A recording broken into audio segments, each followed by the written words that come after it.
प्यारे स्टूडेंट, कैसे हो आप सब। आपका एक बार फिर से स्वागत है आपके अपने YouTube channel career coaching classes के अंदर।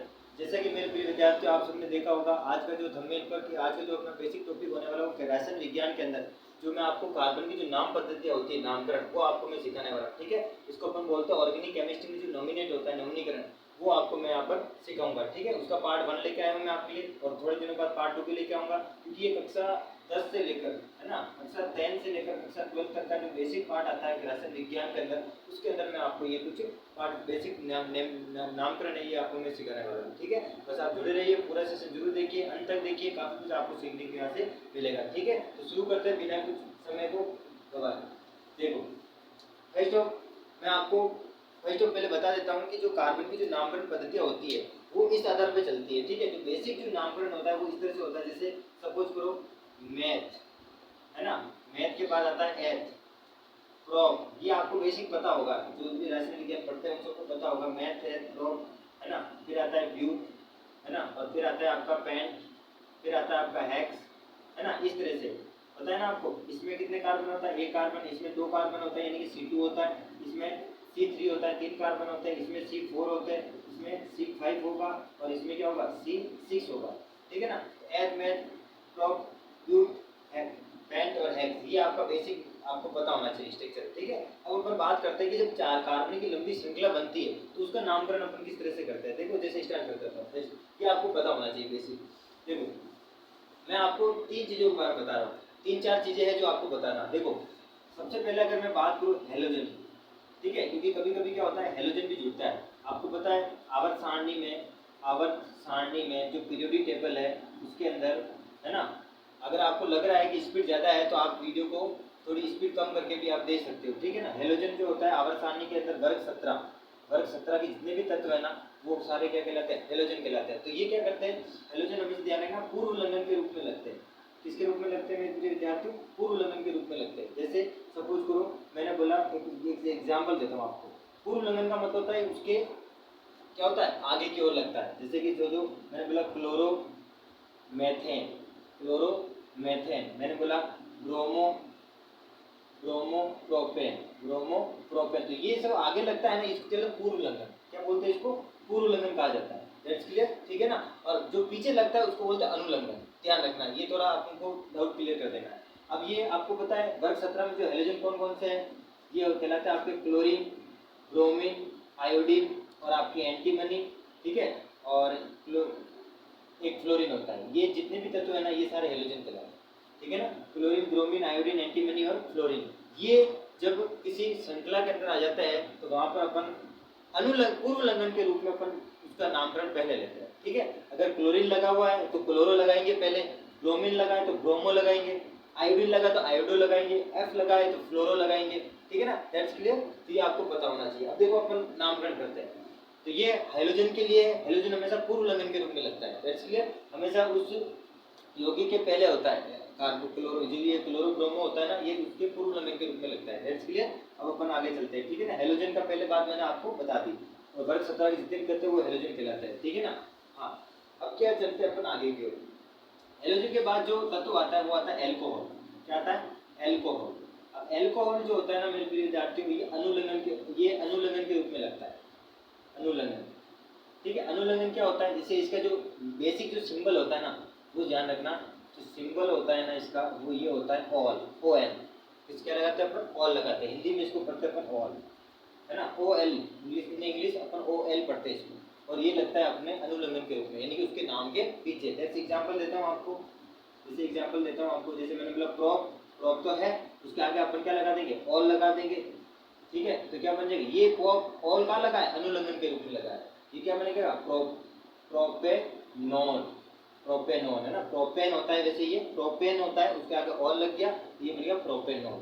ठीक है ना, तो ऐसे होता है। अब देखो इसका जो ऑल जो दिखता है ना, उसका जो किस तरह से दिखता है, ये बनता है OH के अनुसार। अगर ये OH किसी भी कार्बन श्रृंखला के साथ जुड़ा हुआ है लंबी चेन के रूप में, तो अपन उसको क्या करेंगे, अनुलंघन के रूप में उसके पीछे क्या लगाएंगे, ऑल लगा देंगे। ठीक है ना, जब चेन में OH समूह जुड़ा होता है कार्बन की चेन में, तो अपन उसके अनुलंघन के रूप में ऑल लगा देते हैं। जैसे सपोज करो प्रोप लिखा मैंने, अब देखो प्रोप लिखा, तो प्रोप में कितने कार्बन होते हैं बताओ, मैथ एथ प्रोप में 3 कार्बन होते हैं, 1 2 और 3, एक मैंने OH जोड़ दिया, तो देखो अब इसकी वैलेंसी कितनी होती है, 4 होती है, कार्बन की संयोजकता 4 होती है, इसका मतलब एक तो ये जुड़ गया, एक इधर जुड़ गया, एक अपन यहाँ पर क्या कर लेते हैं, एक हाइड्रोजन इधर जोड़ देते हैं, एक हाइड्रोजन इधर जुड़ गया, तो ये 4 जुड़ गए इसके साथ। इस वाले के पास कितने जुड़ेंगे, 2 जुड़ेंगे, एक इधर एक इधर, इस वाले के पास 3 जुड़ेंगे, एक इधर एक इधर और ये इधर, ये हो गया प्रोपेनॉल। वाई प्रोपेनॉल क्यों होता है, क्योंकि इसमें देखो अगर मैं इसको इस तरह से लिख सकता हूँ, देखो नामकरण में करूंगा ना आपका IUPAC नाम तो दो तरीके से लिखूंगा, ये इसका बेसिक नेम है।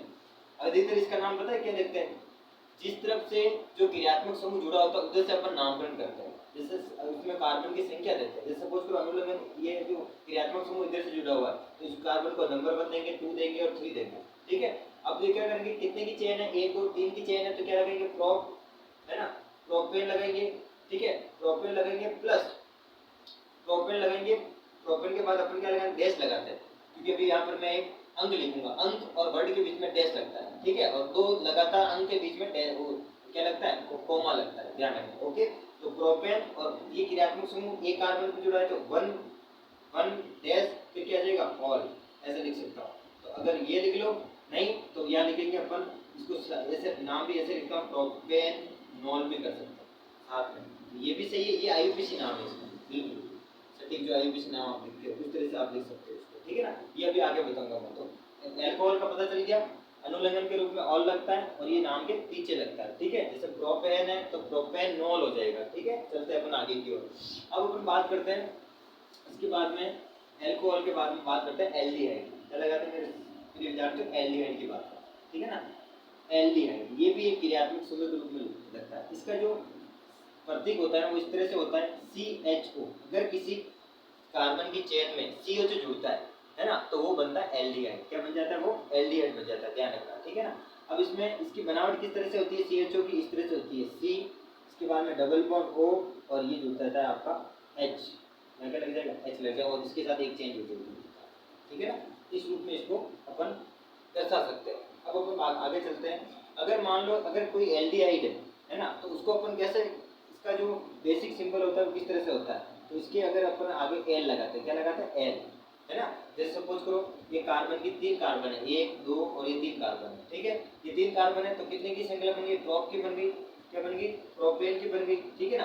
अब यहाँ एल्डिहाइड समूह जुड़ा हुआ है तो प्रोपेनेल बोलेंगे इसको, क्या बोलेंगे, प्रोपेनेल, ठीक है, क्योंकि इसमें क्या जुड़ जाएगा, L जुड़ जाएगा, है ना। तो एल्डिहाइड में पीछे जो अनुलग्न के रूप में ये क्या लगाता है, अनुलग्न के रूप में अपन क्या लगाते हैं इसमें, अनुलग्न के रूप में अपन इसमें L लगाते हैं, क्या लगाते हैं, L लगाते हैं, ठीक है ना। तो प्रोपेनेल हो जाएगा, ब्यूटेनेल हो जाएगा, तो अनुलग्न के रूप में अपन क्या लगाते हैं, L लगाते हैं, तो इस तरह से ये अपना एल्डिहाइड बनता है, ठीक है। 3 कार्बन है, प्रोपेनेल, प्रोपेनेल हो जाएगा, इसका नाम क्या हो जाएगा, प्रोपेनेल, ध्यान रखना, ओके। इस तरह से अपन इसको दर्शा सकते हैं। अब अपन आगे चलते हैं, ये हो गया एल्डिहाइड, एल्डिहाइड के बारे में, ठीक है ना। हाँ, अब अपन आगे चलते हैं कीटोन, इसका नाम लेते हैं कीटोन का। कीटोन के अंदर क्या होता है, कीटोन का जो सीधा सीधा चिन्ह होता है वो ये होता है CO, C double bond O, ठीक है ना, C डबल बॉन्ड O, ये कीटोन होता है, ठीक है ना। अब कीटोन के अंदर क्या होता है, इसका जो पूर्वलग्न लगता है, ये अनुलग्न लगता है, अनुलग्न, ठीक है ना, अनुलग्न किस रूप में लगता है, ऑन के रूप में, पीछे क्या लगा देते हैं अपन, ऑन लगा देते हैं, क्या लगाते हैं, पीछे ऑन लगा देते हैं, ऑल नहीं ऑन लगाते हैं ना। तो जैसे एसीटोन है ना, तो पीछे अनुलग्न के रूप में ऑन लगता है, ये कीटोन का रूप होता है, इस तरह से CO बीच में रहता है, ठीक है ना। अब कीटोन में क्या होता है, जैसे 3 कार्बन है, इस तरह से ये 3 कार्बन है, इसके अंदर मैंने ये डबल बॉन्ड और यहाँ वो जोड़ दिया, ठीक है ना, तो ये इस तरह से चेन, नाम तो क्या दूंगा, 1 2 1 2 3, ठीक है ना। तो यहाँ पर मैं एक पे क्या जुड़ा, ऑन से जुड़ा है, तो प्रोपेनॉल हो जाएगा, प्रोपेनॉल, नॉल नहीं नॉन हो जाएगा, ठीक है ना। तो ये कीटोन का फंडा था, आपको पता होना चाहिए, अनुलग्न के रूप में ऑन जुड़ता है। जैसे इसका सबसे बेस्ट जो एग्जांपल होता है ना, वो होता है एसीटोन, क्या होता है, एसीटोन, ध्यान रखना, बहुत ही इंपॉर्टेंट एग्जांपल होता है इसका, ठीक है। फिर अपन आगे चलते हैं, देखो ये हो गए सारे बेसिक जो आपको पता होना चाहिए, ये सारे क्या थे, क्रियात्मक समूह थे जो जुड़ते हैं चेन में, कार्बन की चेन में क्या होता है, जुड़ते हैं, जो क्या कहलाते हैं, ये क्रियात्मक समूह, क्रियात्मक समूह, इन्हीं से अपन नामकरण करते हैं, ठीक है ना। अब देखो जैसे एक बेसिक एग्जांपल लेके बताता हूँ आपको, मैंने बोला आपको ब्यूट, एक एग्जांपल लेता हूँ, जैसे आपको पेंट ले लो, एक चीज और बताऊँ मैं आपको, एक चीज और बताऊँ, देखो जो एल्केन समूह बनता है ना, एल्केन, उसमें कार्बन कार्बन के बीच में सिंगल बॉन्ड होता है, और जो एल्कीन समूह बनता है ना, उसमें कार्बन कार्बन के बीच में डबल बॉन्ड होता है, ठीक है। और जो एल्काइन समूह बनता है ना, एल्काइन समूह, उनके कार्बन कार्बन के बीच में क्या होता है, ट्रिपल बॉन्ड होता है, ठीक है। इसमें क्या लगाते हैं अनुलंघन के रूप में, अनुलंघन के रूप में इसमें क्या लगाते हैं अपन, एन लगाते हैं, क्या लगाते हैं, एन लगाते हैं, इन हो जाएगा, एन लगाते हैं, ए एन, एन लगाते हैं, ठीक है ना। और एल्कीन में क्या होता है, इन लगाते हैं, ठीक है ना। और एल्काइन में क्या होता है, Y E N, Y N E लगाते हैं, वाइन, आइन, आइन है ना, इस तरह से। तो एल्काइन हो गया, तो वो उसके नाम अनुलंघन के रूप में आइन, आइन लगाते हैं पीछे, जैसे हिंदी में लिखो मैं इसको, आइन लगाते हैं, इसमें इन लगाते हैं, और इसमें क्या लगाते हैं, एन लगाते हैं, ठीक है ना। तो ये आपको पता होना चाहिए। ये एल्केन, एल्कीन और एल्काइन के अंदर ये इस तरह से डबल बॉन्ड होता है, ट्रिपल बॉन्ड होता है, सिंगल बॉन्ड होता है, ठीक है। तो अपन आगे चलते हैं आगे की ओर। अब देखो नामकरण सीखते हैं, जैसे मैं एक एग्जांपल लेता हूँ आपको। हाँ, मैंने बोला प्रोपेनेल, प्रोपेनेल की संरचना बनाओ। क्या करना आपको, किस तरह से बनानी प्रोपेनेल की संरचना, कितने कार्बन होंगे, कार्बन कितने होंगे, देखो प्रोप है तो 3 कार्बन होंगे, 3 तो क्या होंगे, कार्बन होंगे। और क्रियात्मक समूह कौन से जुड़ेगा, एल लग रहा है पीछे, एल, तो एल्डिहाइड है ये, सी एच जुड़ेगा, क्या जुड़ेगा, सी एच जुड़ेगा, तो देखो जोड़ते हैं, सी सी सी, ये तो गई प्रोपेन की, है ना। अब इसमें एल्डिहाइड जुड़ा है सी एच ओ, तो जिसमें इस तरह से जुड़ेंगे सी, अब यहाँ डबल बॉन्ड O और यहाँ जुड़ेंगे H, ये CH जो क्रियात्मक समूह है, और ये प्रोपेन की संरचना बन रही है, ठीक है ना। इसको मैं बना सकता हूँ इस तरह से, इसकी तो पूरी हो गई वैलेंसी, इसमें एक नीचे जोड़ दो, एक ऊपर जोड़ दो, एक नीचे जोड़ दो, एक ऊपर जोड़ दो, और एक इधर जोड़ दो, एक ऊपर जोड़ दो, एक इधर जोड़ दो। तो देखो इसका नामकरण 2 तरह से, IUPAC नाम तो क्या होगा इसका, IUPAC नाम क्या होगा इसका, IUPAC नाम, वन नाम दो पहले, नामकरण कहाँ से करते हैं, जहाँ से क्रियात्मक समूह क्या होता है, नजदीक होता है, तो इसमें क्या करें, यहाँ से नामकरण होगा, क्योंकि क्रियात्मक समूह मेरा CH जुड़ा हुआ है, उस हिसाब से आप दिख रहे हैं 1 2 3, तो क्या लिखूंगा, propane plus 1, propane dash 1 dash L, तो क्या बन जाएगा ये प्रोपेनेल, प्रोपेनेल बन जाएगा, ठीक है ना। इस तरह से अपन इसको करते हैं, ये CO2 दोनों जुड़ा हुआ है नंबर 1 कार्बन पर। अगर ये 2 पे जुड़ा होता, अब देखो जब अपन नामकरण करते हैं ना, तो इस तरह से होता है, जैसे सी सी और सी, अगर ये CH2 समूह यहाँ जुड़ता तो अपन इधर से भी नामकरण कर सकते हैं, इधर से भी नाम दे सकते हैं, क्योंकि ये बीच में आ गया, ठीक है ना। जिधर से क्रियात्मक समूह नजदीक होता है ना, तो अगर बीच में आ गया तो किधर से भी दो, नो प्रॉब्लम, ठीक है ना, ध्यान रखना। अब बात करते हैं आगे।